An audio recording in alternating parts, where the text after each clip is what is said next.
Yields back. Mr. Swalwell. Mr. Goldman, would you welcome the problem of having 8,000 documents given to you from the White House?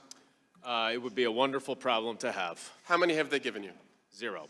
Mr. Castor, you said earlier that they got the aid. They got the aid. No harm, no foul, they got the aid. But you would agree that although Mr. Sandy said that the presidential concern was European contributions, nothing changed from when that concern was expressed to when they actually got the aid, right? You agree on that? Europe didn't kick in a bunch of new money. Oh, but they did a study. I mean, they. Oh, a study. Okay, Yeah. but they didn't kick in new money. You agree on that? Ambassador Taylor discussed that they. Okay. They So researched. you talked a lot about the anti-corruption president that we have in Donald Trump, the person who had a fraud settlement relating to Trump University, the person who just recently, with his own charity, had a settlement related to fraud. Let's talk about that anti-corruption president of ours.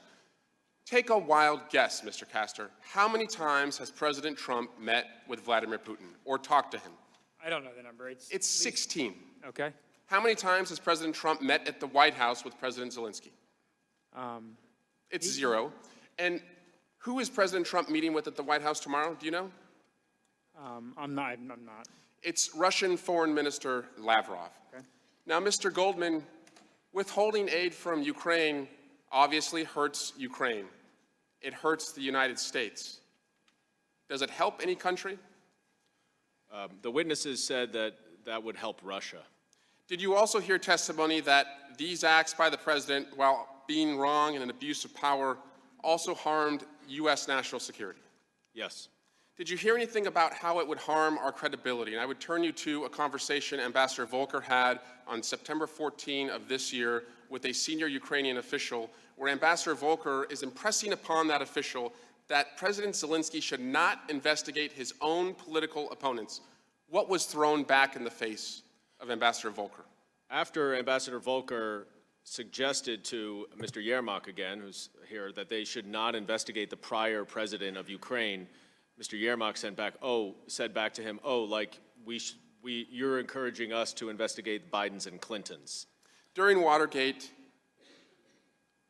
the famous phrase from Senator Howard Baker was asked, "What did the president know and when did he know it?"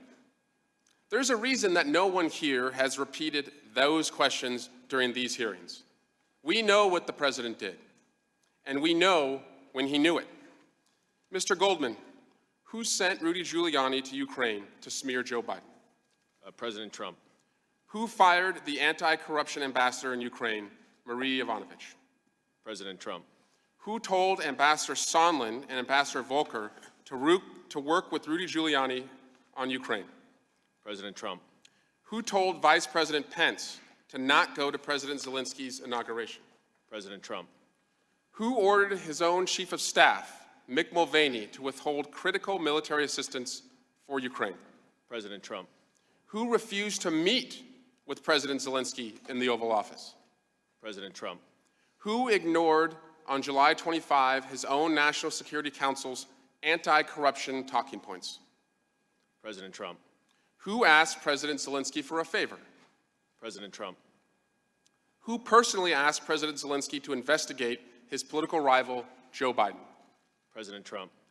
Who stood on the White House lawn and confirmed that he wanted Ukraine to investigate Vice President Biden? President Trump. Who stood on that same lawn and said that China should also investigate Vice President Biden? President Trump. As to anything that we do not know in this investigation, who has blocked us from knowing it? President Trump in the White House. So as it relates to President Trump, is he an incidental player or a central player in this scheme? President Trump is the central player in this scheme. There's a reason that no one has said, what did the president know and when did he know it? From the evidence that you have presented, Mr. Goldman, and the Intelligence Committee's findings, we know one thing, and one thing is clear. As it related to this scheme, the President of the United States, Donald J. Trump, knew everything. And I yield back.